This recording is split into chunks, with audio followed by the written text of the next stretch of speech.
es posible. Si puedes creer, todo es posible.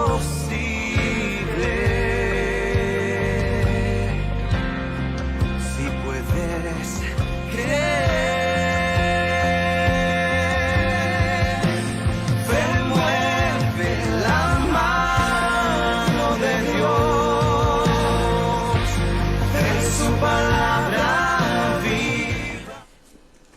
Gracias damos al Señor en medio de estas dificultades, en medio de la vida, indudablemente que estamos en la muerte.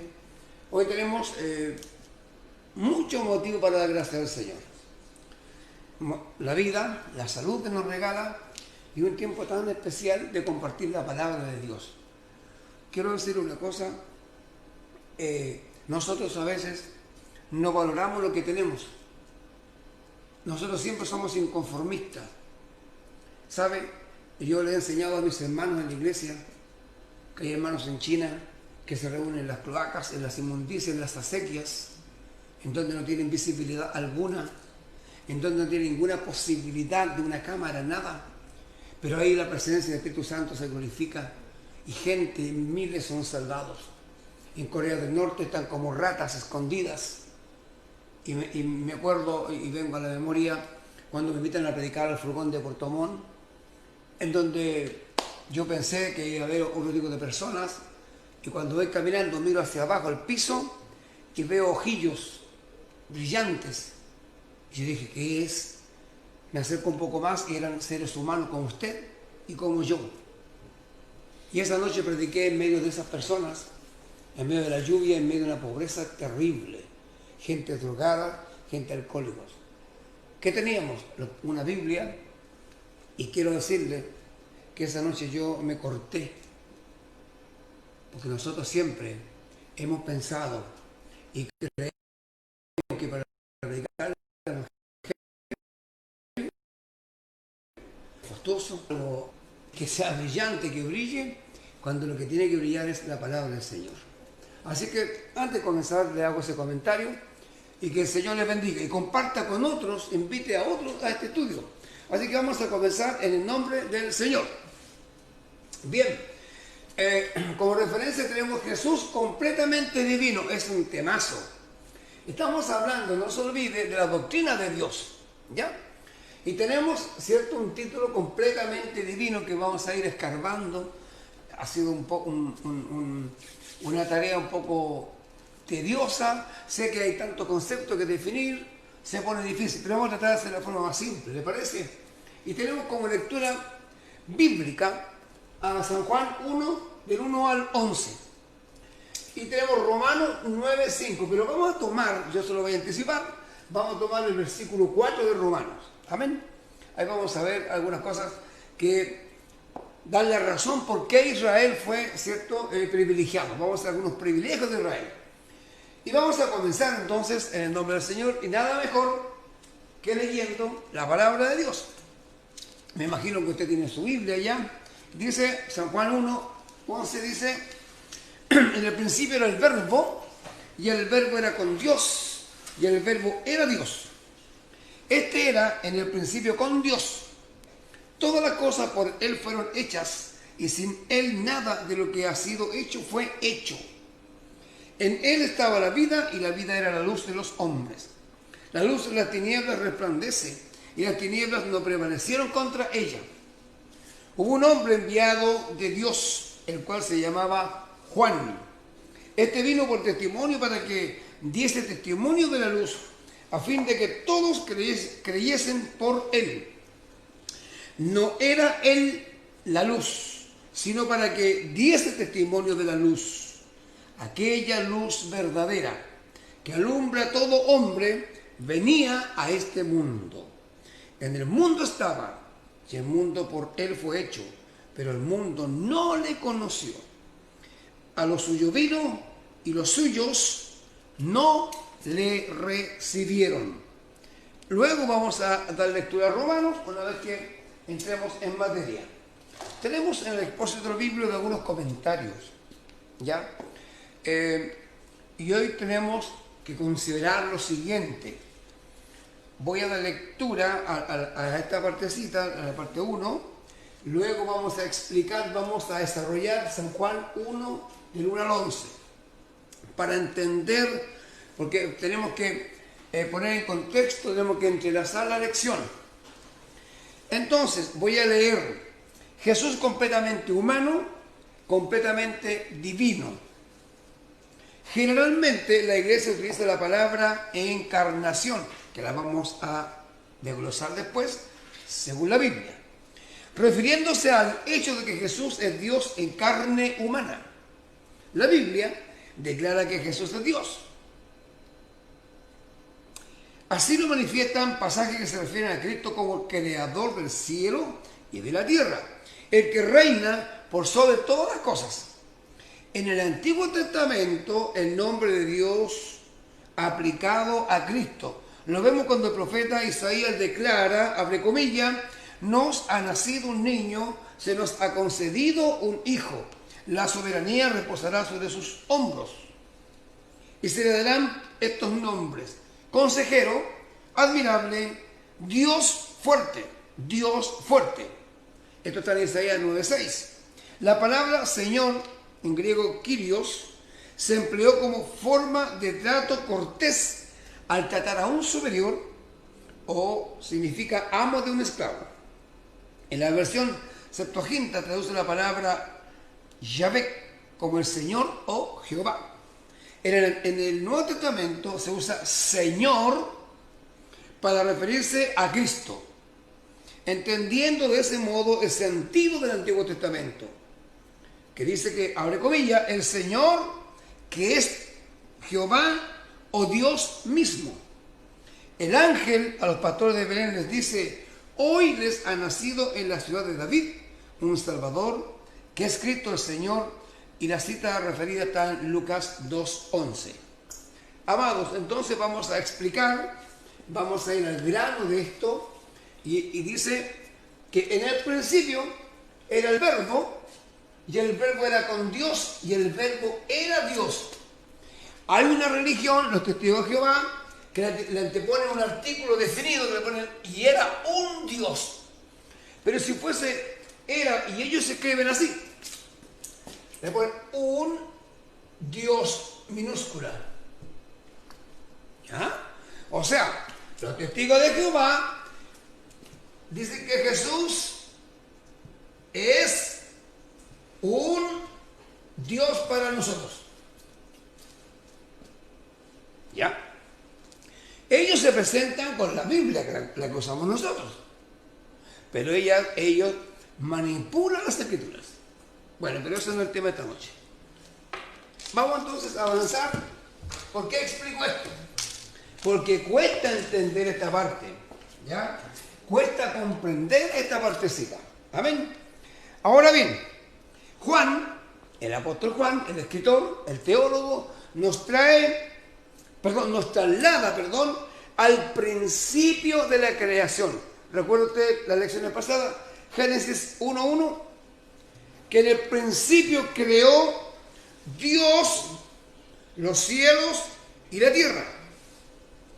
Ahora, nosotros creemos que esta expresión en San Juan que estamos estudiando, creemos que esto va mucho más allá de la creación misma.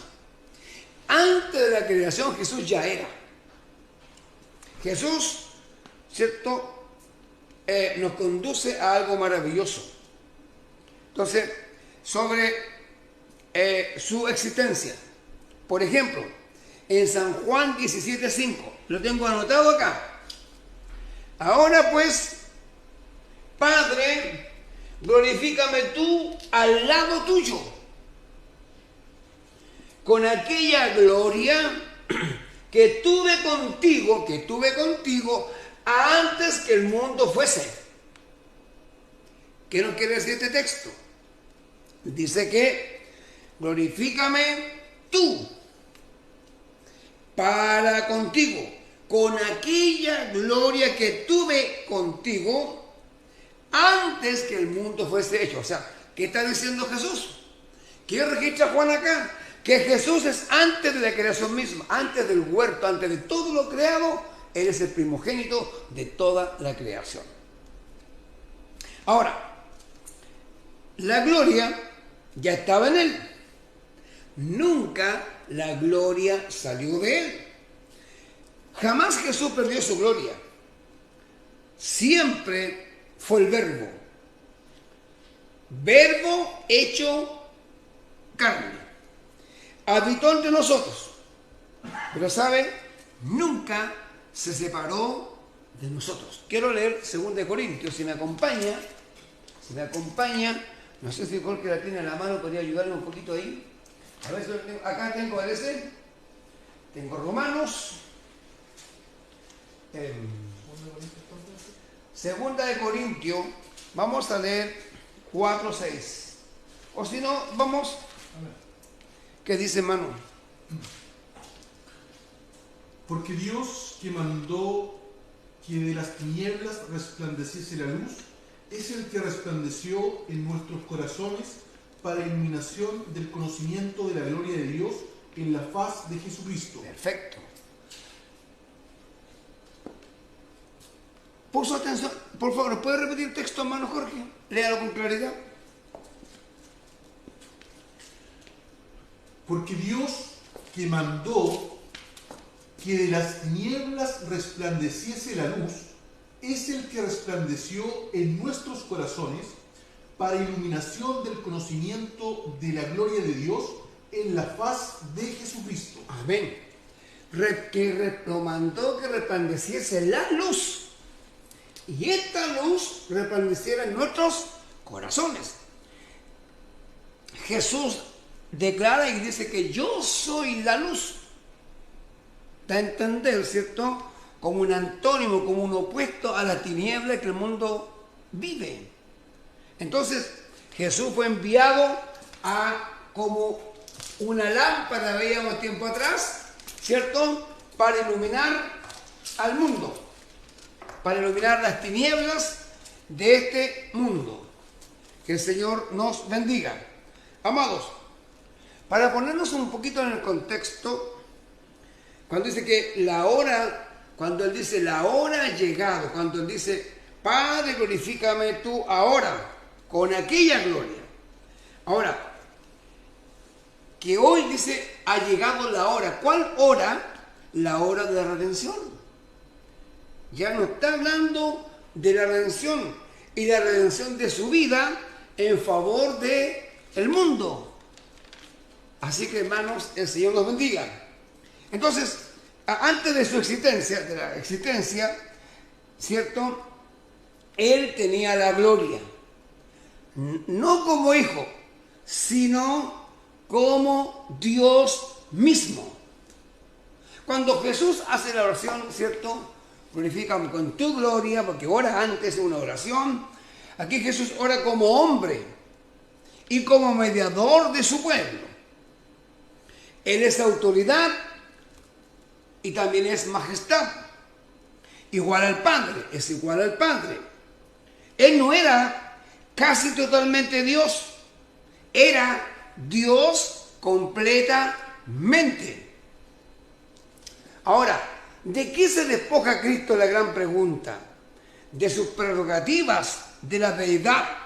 Jamás debió ocurrir de este modo, ¿cierto? Jamás debió haber ocurrido de este modo que se despojase de su gloria, que Él descendió, ¿cierto?, del portal celestial y que viniese a ocupar ropaje humano igual que nosotros. ¿Por qué? Porque Él era el Señor de la gloria. No hubo quien, recuerde, asistiera a su nacimiento. Y hoy en día se publican en todos los medios, cuando nace un hijo de un príncipe, un hijo de un rey, va a las cámaras de televisión, va a toda la farándula, publican, y la televisión, los noticiarios están 2 o 3 días y todo el mundo viendo si tiene los ojos azules, qué apellido tendrá, qué linaje, con qué se va a casar.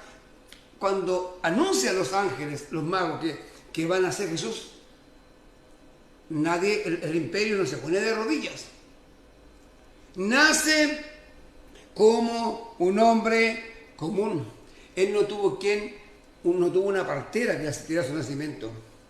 Ahora, él pudo haber exigido homenaje. Él pudo haber exigido pleitesía, reverencia, que lo hubiesen reverenciado, pero no lo hizo. Él dejó momentáneamente su gloria para venir a la tierra, para humanarse, para hacerse carne. No es que haya dejado de ser Dios, Él siempre es y será Dios, sino que se despoja de su deidad momentáneamente para venir a morir en cruz, en la muerte horrible. Ahora bien, este pasaje ahora nos da a entender, ahora, ¿cierto? Glorifícame con tu gloria. O sea, voy a volver a ti.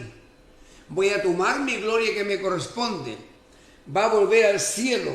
Va a volver a su gloria. Él antes de morir, antes de ya estar en la etapa final de su crucifixión, él ora al Padre. Glorifícame con la gloria que antes yo tenía, o que tenía yo antes de venir, ¿cierto? Poniéndolo en un contexto más fácil, venir acá a la tierra. Amados, el Señor nos bendiga. Entonces, volvamos a la palabra. Jesús ahora es llamado la palabra, el verbo, es llamado el logo. En el principio era el verbo. En el principio era el verbo. En el principio creó Dios y los cielos y la tierra. Juntemos estos dos textos. En el principio era el verbo. En el principio creó Dios los cielos y la tierra. Juntemos Juan 1.1 y unámoslo con Génesis 1.1. Y vamos a encontrar al Dios, a Jesús creador. Que Dios los bendiga. Ahora, Juan llama el verbo a nuestro Señor Jesucristo. Él es la palabra de Dios. ¿Sabe? Jesús siempre habitó en el Padre Celestial. Siempre era con Él. Nunca estuvo separado. Si leemos Deuteronomio 6.4, cuando dice, oye Israel, Jehová nuestro Dios, Jehová uno es.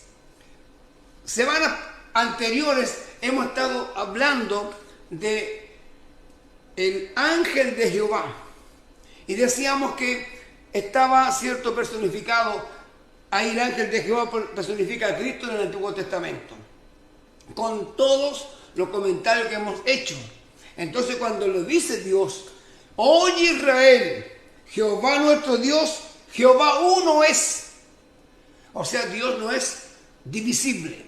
Cuando hablamos de los trinitarios, que a algunos no les gusta, ¿cierto? Cuando hablamos de Dios Padre, Dios Hijo, Dios Espíritu Santo, Dios Creador, Dios Redentor, Espíritu Santo, el Consolador, el que está con nosotros ahora. Pero Dios jamás se ha dividido, siempre. En el principio, ¿cierto? Creó Dios los cielos y la tierra.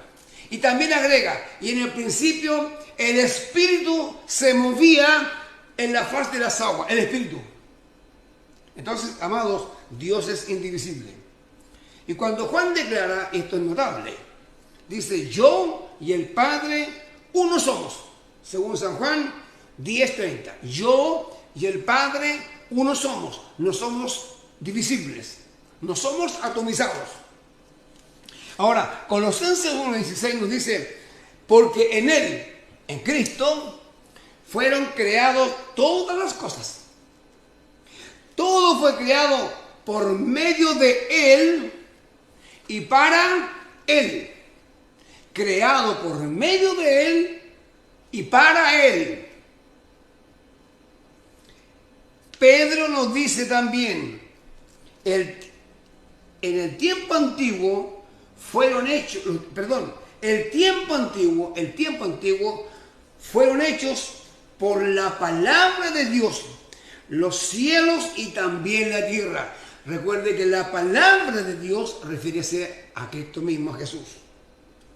En 1 Corintios 8:6 Dice, para nosotros, dice el apóstol, sin embargo, solo hay un Dios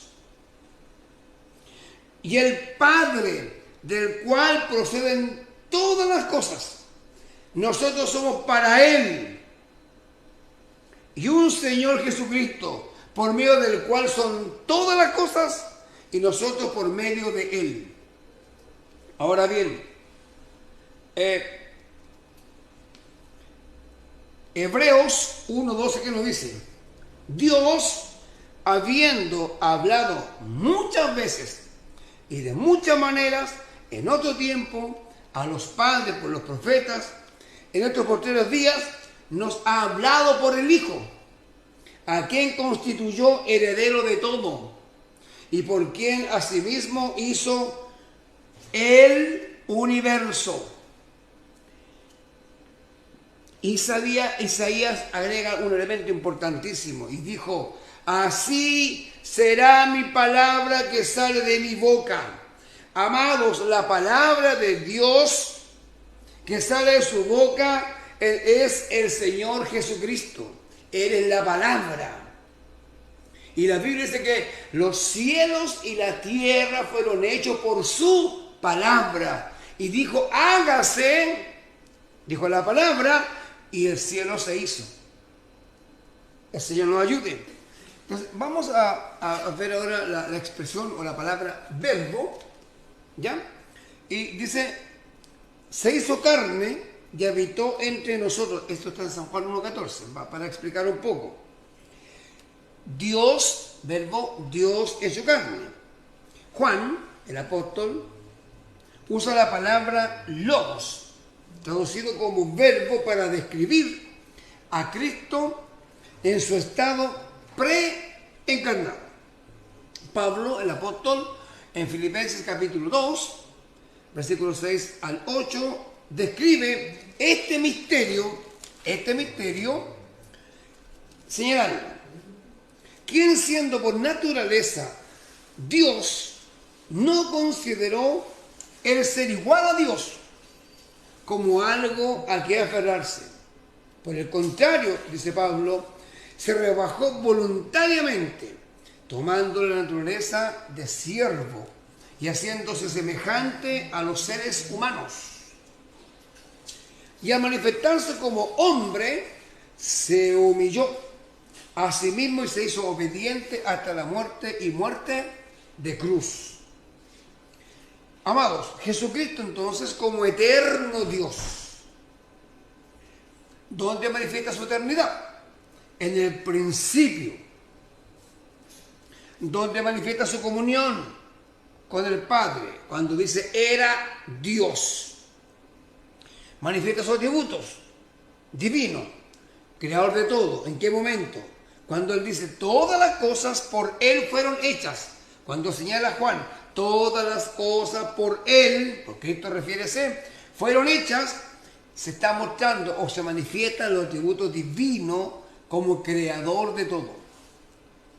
Sus atributos divinos como vida y luz. En Él estaba la vida, estamos desglosando San Juan, y la vida era la luz de los hombres. Ahora, logo, que he traducido como verbo o palabra referidas al Señor Jesucristo. Los griegos en su filosofía usaban con frecuencia el término logos, tanto en la palabra hablada o también del mismo modo en los textos escritos.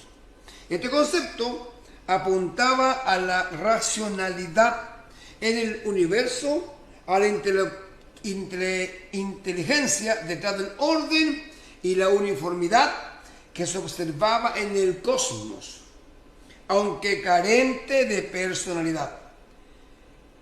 El teólogo Juan utiliza este término al referirse a Jesús, a fin de llamar la atención de sus lectores.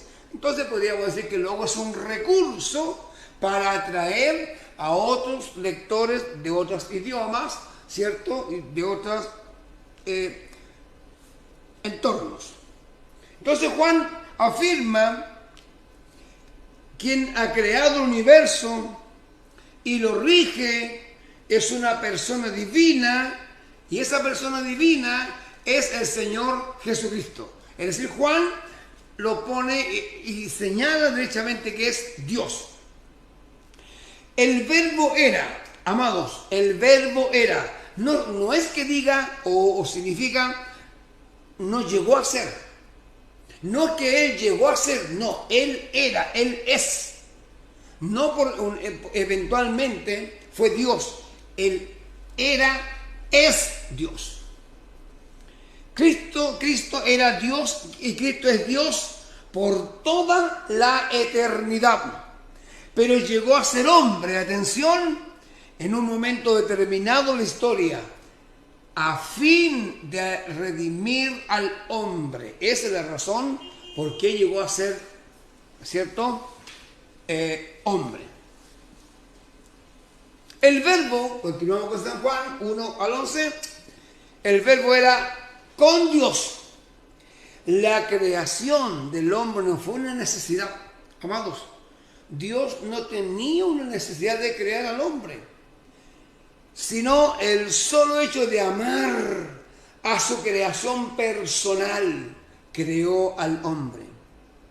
Amados, y cuando seguimos leyendo el texto que nos corresponde, y todas las cosas fueron hechas por Él.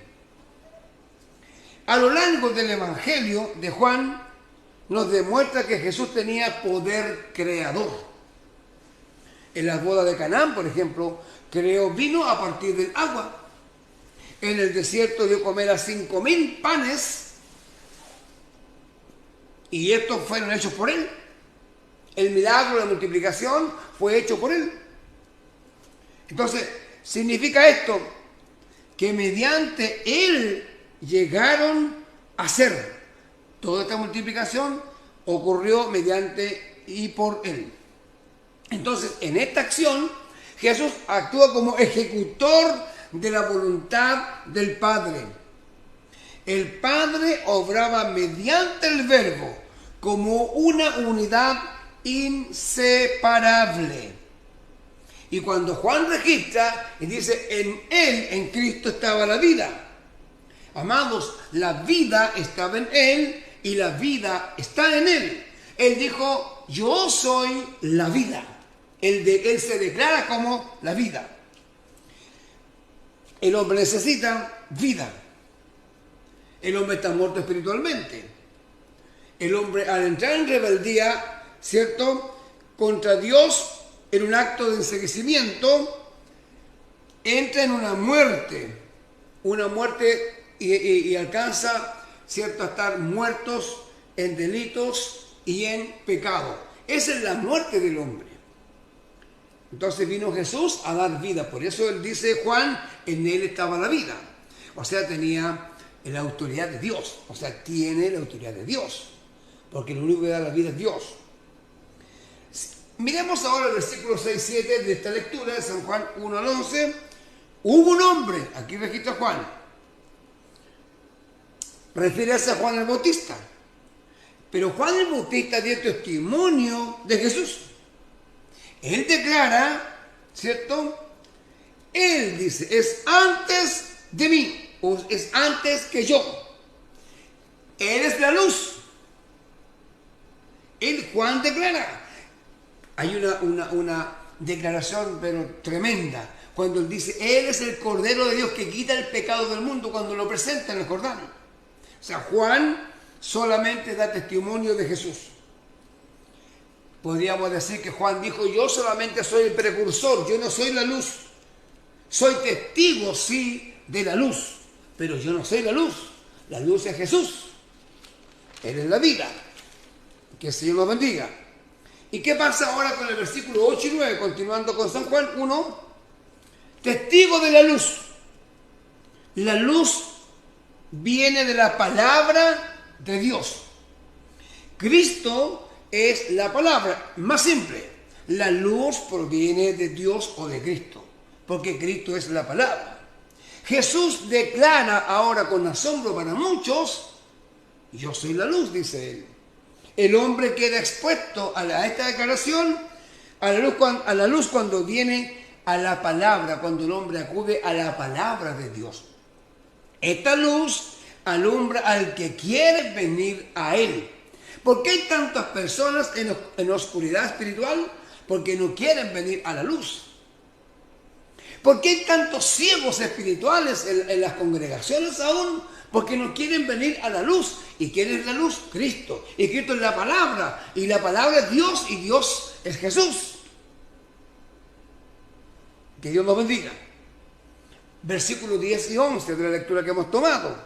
En el mundo estaba, y el mundo fue hecho por medio de él. Qué asombrosa declaración de Juan el teólogo. Y el mundo dice que fue hecho por medio de él. Gloria al Señor. Entonces, en una palabra, en síntesis, para ir acotando esto, el Creador descendió a la tierra. Fue hecho carne. Dios vino en forma de carne. El mundo no lo reconoció. Y luego lo rechazó. Él hizo el mundo. Vino a su propia creación. Y esta creación el hombre no lo recibió. El mundo, el universo, provoca y genera un rechazo universal. El mundo rechaza a Jesús. Que el Señor nos bendiga. Vamos a declarar ahora, vamos a ver el texto para memorizar, porque va muy ligado a esto. Romanos 9:5. ¿Por qué lo quisimos hacer de esta forma? Porque este versículo final 11 lo ligamos con Romanos 9:5, que dice: de quiénes son los patriarcas y de los cuales según la carne vino Cristo, el cual es Dios sobre todas las cosas, bendito por los siglos, amén. Pero para entender este versículo 9, este texto, de 9:5, tenemos que remitirnos al texto 4 del capítulo 9 de Romanos. Entender razón, cómo siendo Israel tan privilegiado, ¿cierto? Porque el versículo termina y a los suyos vino, a los suyos. Él era judío. Entonces, pero vamos a comentar un poquito el versículo 4 para entenderlo. El versículo 4 nos declara que son estos israelitas, de los cuales son la adopción, la gloria, el pacto, la promulgación de la ley, el culto y las promesas. Los judíos eran israelitas. El nombre Israel quiere decir príncipe de Dios, o uno, o reina con Dios. O uno que reina con Dios, perdón. O uno que contiende con Dios. Amados, este texto nos va declarando, fueron adoptados, elegidos para ser los hijos de Dios. Y dirás a Faraón: Jehová ha dicho así, Israel es mi hijo, mi primogénito, según Éxodo, capítulo 4, versículo 22. Amados, los judíos tenían el privilegio de la gloria de Dios, la Shekinah, la luz brillante que descendía en medio del pueblo cuando Dios visitaba a su pueblo. Esta Shekinah simbolizaba la presencia de Dios y era revelada en la forma de una nube. Amados, los judíos tienen el privilegio de los pactos. Pacto es un acuerdo hecho entre dos partes, Dios e Israel. Tenían ellos, los judíos, el privilegio de la ley. Toda la ley. Por la ley entendemos que la voluntad escrita de Dios. Por eso entendemos la ley. Tenían ellos también el privilegio del culto verdadero. Primero tenían el templo verdadero. Dos, las verdades ordenanzas de Dios. Las verdaderas ordenanzas de Dios las tenían ellos. Los verdaderos sacerdotes, profetas y mensajeros de Dios estaban en ellos. El verdadero acercamiento, amados, ellos podían acercarse a Dios. Otros pueblos vagaban en tinieblas de una falsa adoración. Ellos tenían acceso a Dios mismo. ¡Qué privilegio! Los judíos además tenían las promesas de Dios. Les entregó la promesa del Salvador, la promesa del mundo como una herencia desde el Génesis hasta el Apocalipsis. Es, hermanos, increíble lo que ocurre con el pueblo de Israel. Todos los privilegios. Y vamos ahora a Romanos 9:5. Los antepasados, refiere a Abraham, Isaac, Jacob, recibieron promesas y herencias. Amados, el peligro ahora de descuidar la herencia. ¿Sabe? Hay un hombre en la Biblia, Demas. Se fue al mundo, regresó al mundo, dijo Pablo. Me ha dejado, Pablo me ha dejado. Judas traicionó a Jesús. Los israelitas de algún modo rechazaron a Jesús, pero el rechazo fue universal. Los judíos amados, el pueblo de Dios, tuvieron el privilegio de que el Mesías venía de su raíz. El más grande privilegio de todos. Involucraba esto ser el pueblo mismo a través del cual Dios iba a enviar a su Hijo. ¡Qué tremendo privilegio tuvieron ellos! Y esta salvación nos alcanza a nosotros.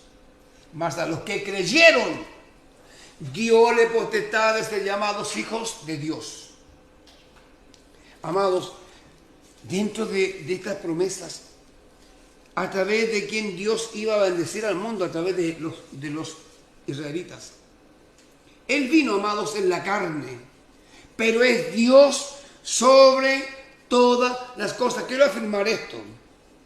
Después de considerar todo esto, hermanos, es importante volver a remarcar.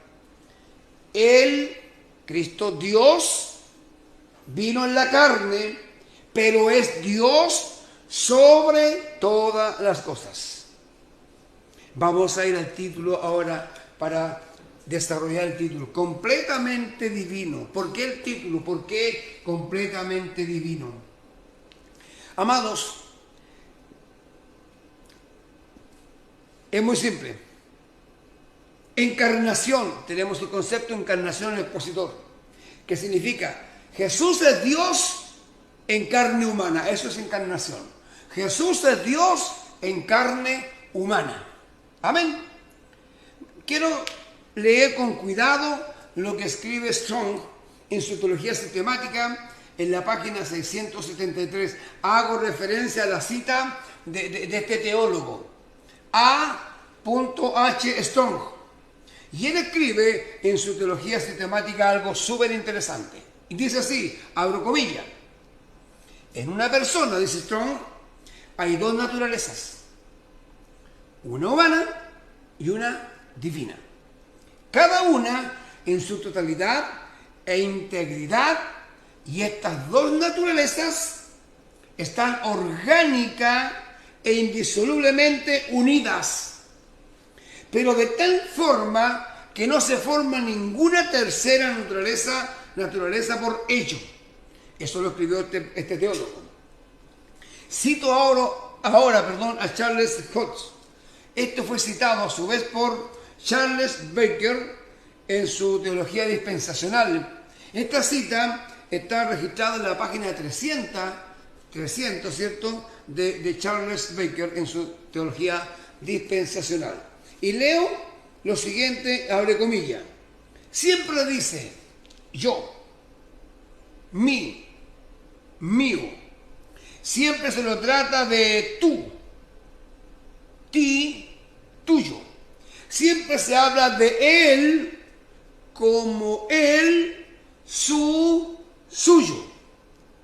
Era la misma persona a quien se le dijo: desde el principio tú fundaste la tierra y los cielos son obra de tus manos.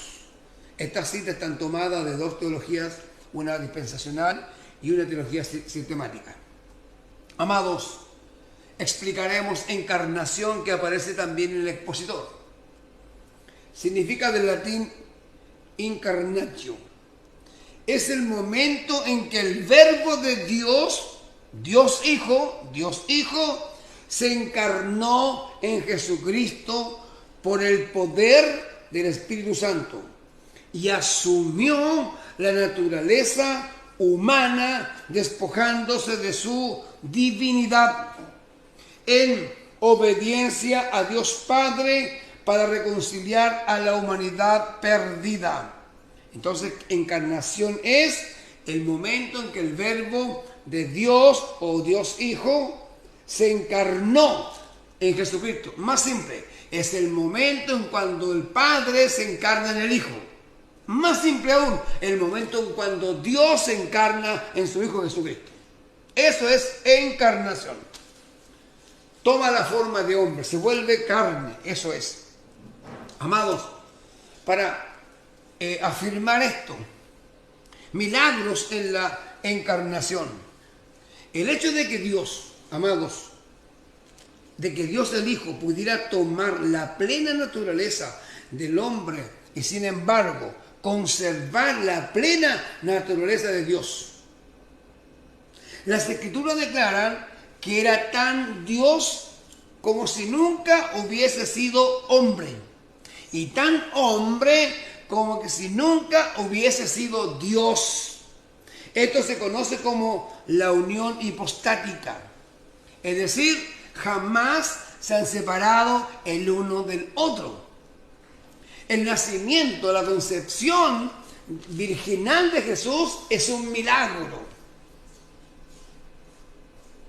Bendito sea el nombre del Señor. El hecho de que un cuerpo humano pudiera ser concebido dentro del vientre de una madre sin un padre terrenal. La Biblia dice que fue concebido, o sea, actuó el Espíritu Santo.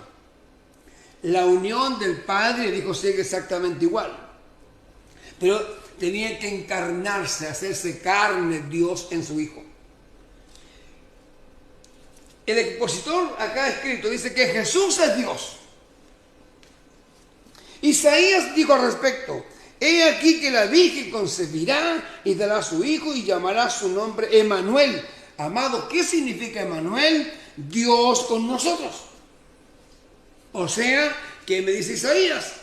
He aquí que la Virgen concebirá y dará a su Hijo, Dios con nosotros, ¿cierto? Y llamará su nombre Emmanuel. O sea, no se nombraba Emmanuel a cualquier ser, que significa Dios con nosotros, o sea, que Dios está con nosotros. Muy bien, y continúa Isaías en el capítulo 9, versículo 6.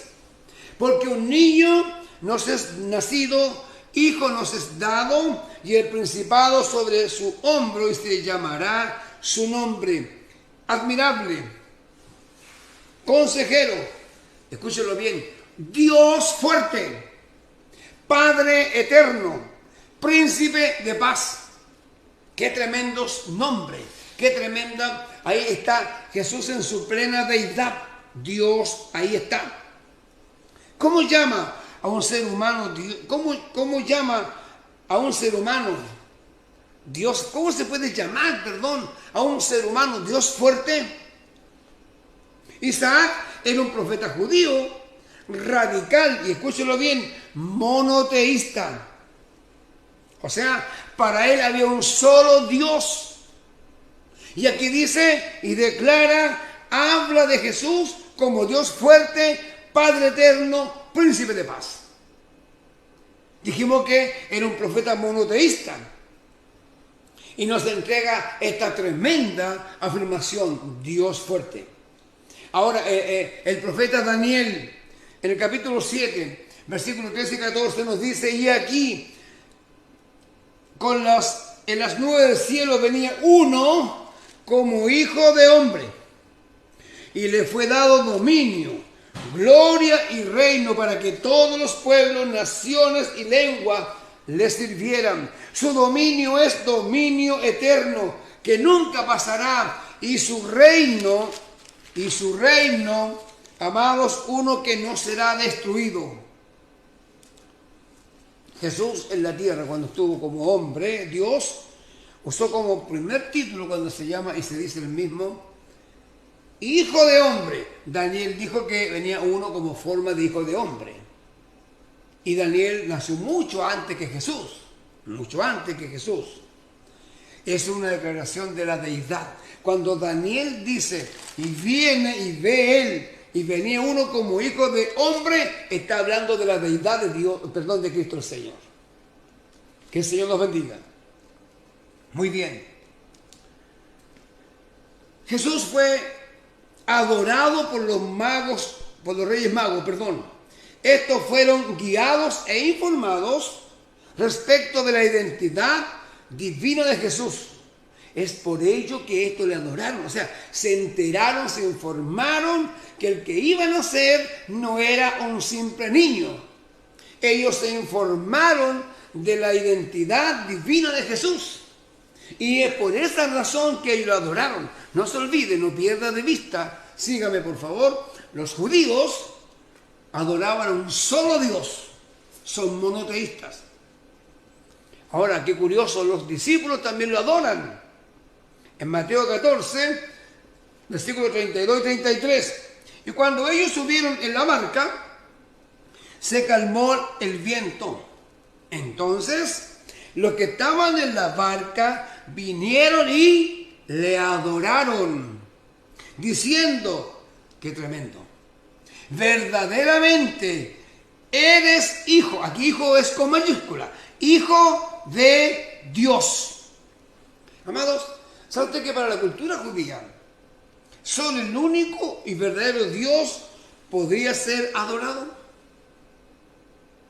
Y le dicen a él, los magos lo adoran, los discípulos lo adoran también en un momento cuando el arca se detiene en medio de la tempestad, lo adoran porque lo reconocen, le dicen, sí, de verdad, eres verdaderamente hijo de Dios, o eres verdaderamente el Dios que se encarnó y lo tenemos delante nuestro. Estas acciones que estoy indicando, amados, demuestran que reconocen la divinidad de Jesús. Ahora, ¿cómo podemos entender esta afirmación que a continuación voy a leer? Antes que Abraham fuese, yo soy. Es muy simple. La semana pasada hablamos de la preexistencia. Él preexistió a su nacimiento humano. Amados, estando vivo y presente como Dios antes de Abraham, estuvo vivo y presente en la creación del huerto del universo completo.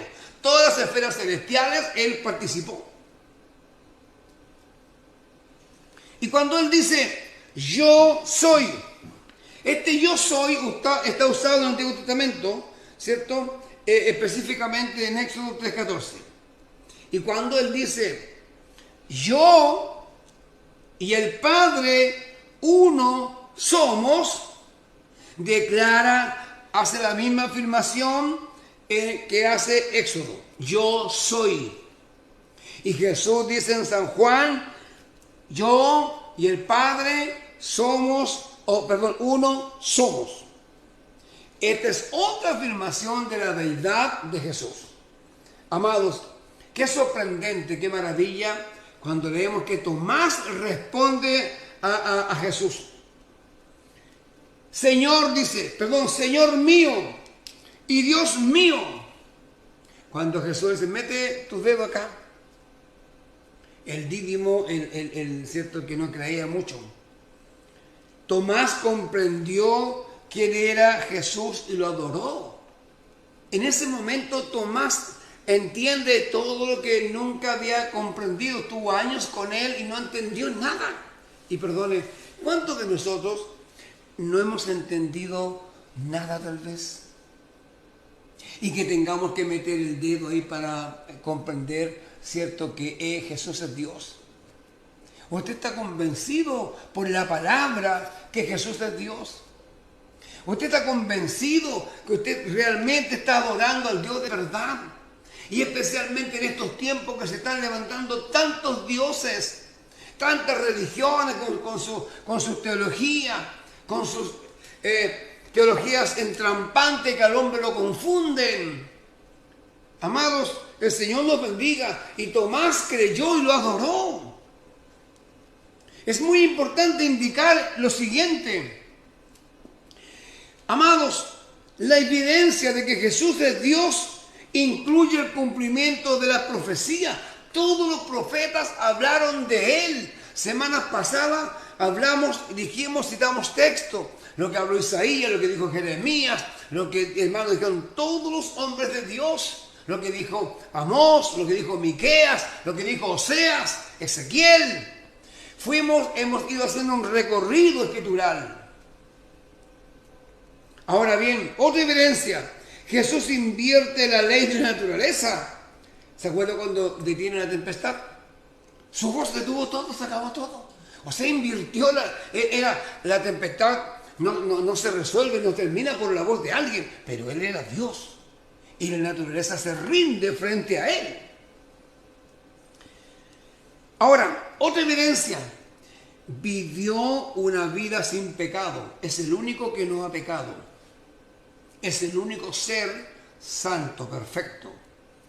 Y otra cosa mayor todavía, mayor evidencia, su resurrección después de su muerte en la cruz. Le pregunto yo a usted, ¿hay alguien más fehacientemente, históricamente, escrituralmente, que haya resucitado de su muerte después de la muerte en su cruz por sí mismo? Hay resurrección en el Nuevo Testamento, milagros que hicieron los apóstoles a través del Espíritu del Señor, a través del Espíritu Santo. Pero es el único que se ha levantado por sí solo de la tumba. Ni María, ni Juan, ni un pastor, ni el apóstol tanto suyo, no, ni el mío tampoco. Solo Él. Por eso, cuando lleguemos al Kyrios, quiero hacer énfasis de algo importante. Hoy día la gente tiene religión, pero no conoce a Cristo. La gente conoce de cuántas cosas, pero no sabe quién es realmente Jesús. Amados, cuando hablamos del subtítulo que está acá, Cristo antes de Belén, quiero decir que la cristología, porque de eso hablamos, la cristología, es la rama de la teología cristiana que trata de la salvación del hombre en la persona de Cristo y su encarnación por medio del Espíritu Santo en su doble naturaleza. Hablamos días atrás del ángel de Jehová como tipo o encarnación o prototipo de Cristo, ¿cierto?, en el Antiguo Testamento. Cómo obró, cómo actuó.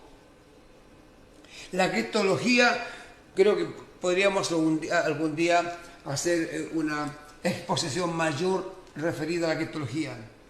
Amados, ¿qué enseña la cristología? ¿Qué es la proclamación? Enseña la proclamación del Evangelio a todo el hombre.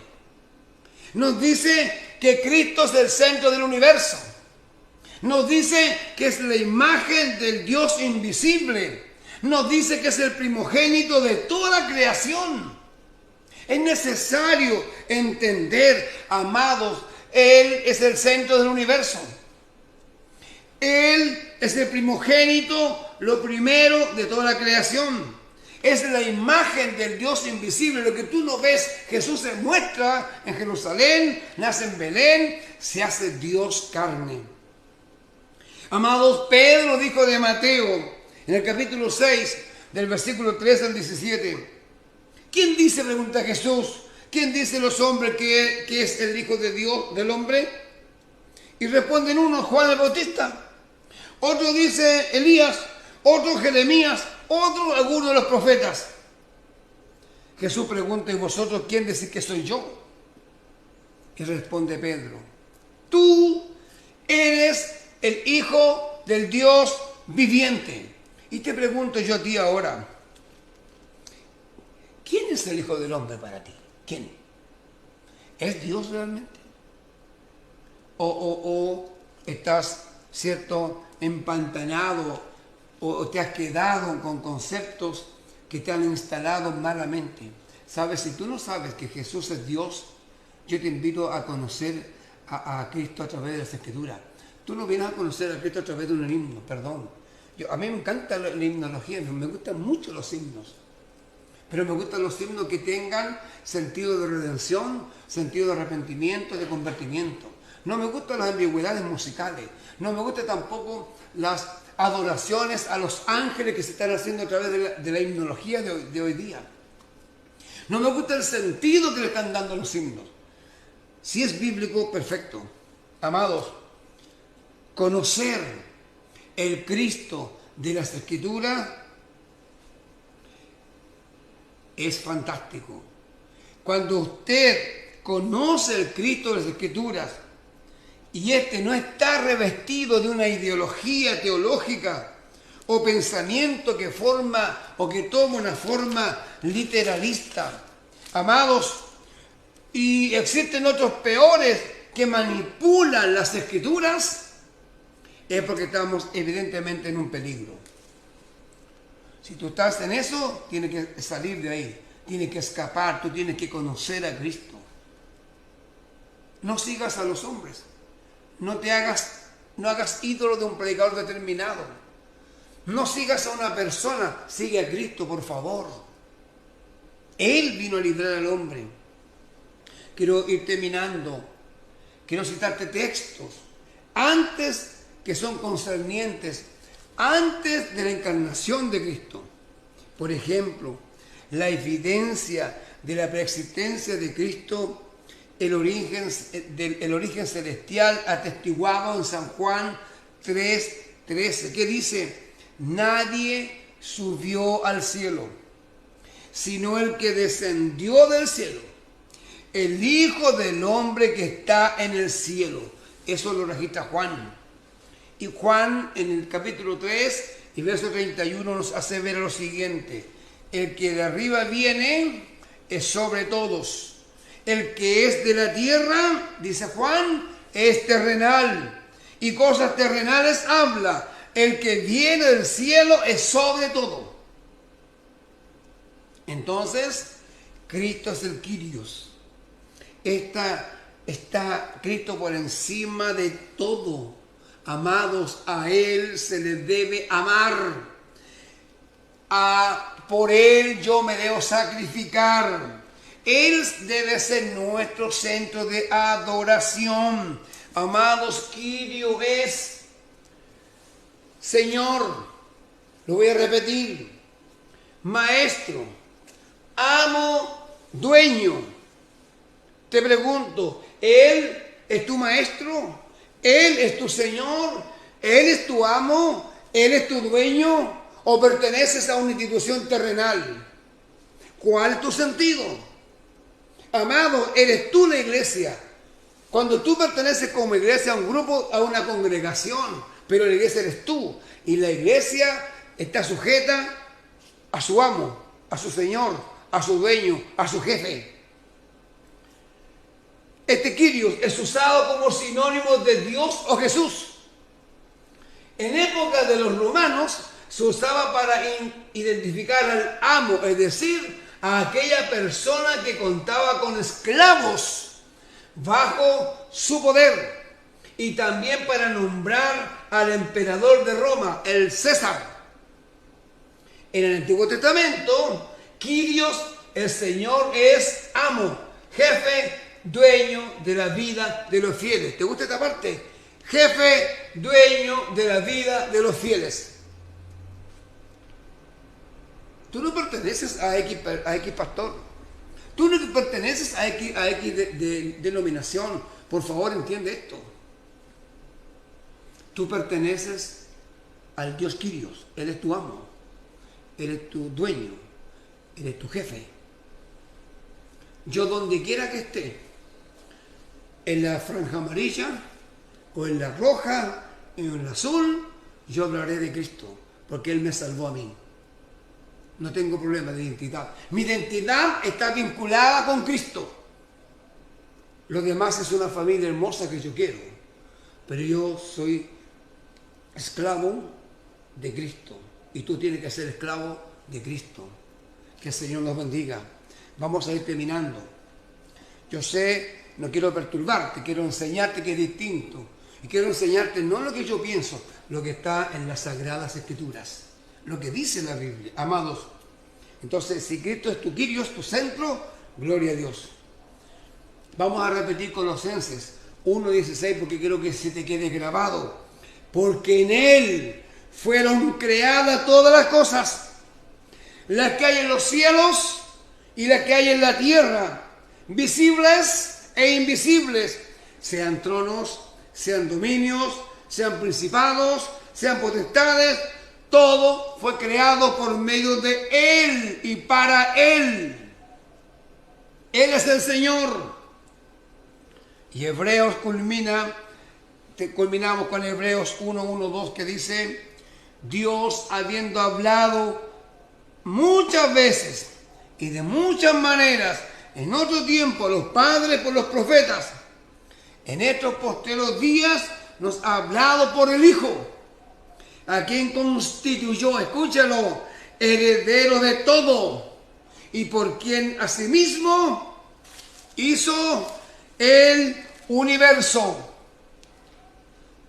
¡Qué maravilloso!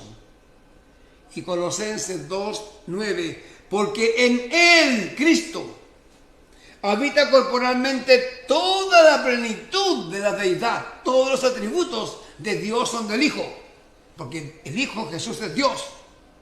Que el Señor nos bendiga. Que Dios bendiga esta lección y que Dios le guarde y le ayude a usted a inquirir mucho más. La semana pasada, estos conceptos que están instalados, yo los adelanté. ¿Por qué? Porque me interesaba y me interesa plantear muy bien este título que hoy día hemos conversado. Amados, por favor, lea Cristo antes de Belén, apariciones de Cristo en el Antiguo Testamento, la clase pasada. Si usted no la asistió, trate de buscarla, por favor. Y ahí vamos a encontrar todas las teofanías de Cristo. Vamos a encontrar cómo Cristo es antes de Belén, según los profetas, ¿cierto? Y todas las figuras ¿cierto? Forma que fuimos enseñando la semana pasada. Así que el Señor les bendiga, el Señor les guarde, y la gloria y la honra son para el Señor. Yo quiero terminar orando en esta clase. Padre, toda honra y toda gloria, Señor, es para usted. Cada día que nos enfrentamos a tu palabra es un tremendo desafío. Señor, como hombre siento miedo. Siento, Señor, Dios mío, la responsabilidad tremenda. Y luego me miro frente al espejo que es la palabra. Y me encuentro insuficiente, me encuentro incapaz, invalidante frente a tu santidad. Señor, que esta palabra haga vida en los corazones. Yo quiero que el mundo te conozca. Yo quiero que los que están escuchando, aprendiendo, te conozcan a ti como el único Dios. El afán nuestro es llegar a esas personas, a que los hermanos se eduquen y aprendan de la palabra tuya. Te pido, Señor, tu bendición. Te imploro que tu gracia, Señor, inunde cada vida. Y gracias por Gabriel, gracias por Jorge, quienes nos acompañan en esta travesía de presentar al Cristo de las Escrituras, de presentar al Dios de la eternidad, al Salvador del mundo, aquel que vino, se hizo carne, se hizo hombre, se humanó, pero es desde antes y por los siglos de los siglos. Amén. Que el Señor les bendiga.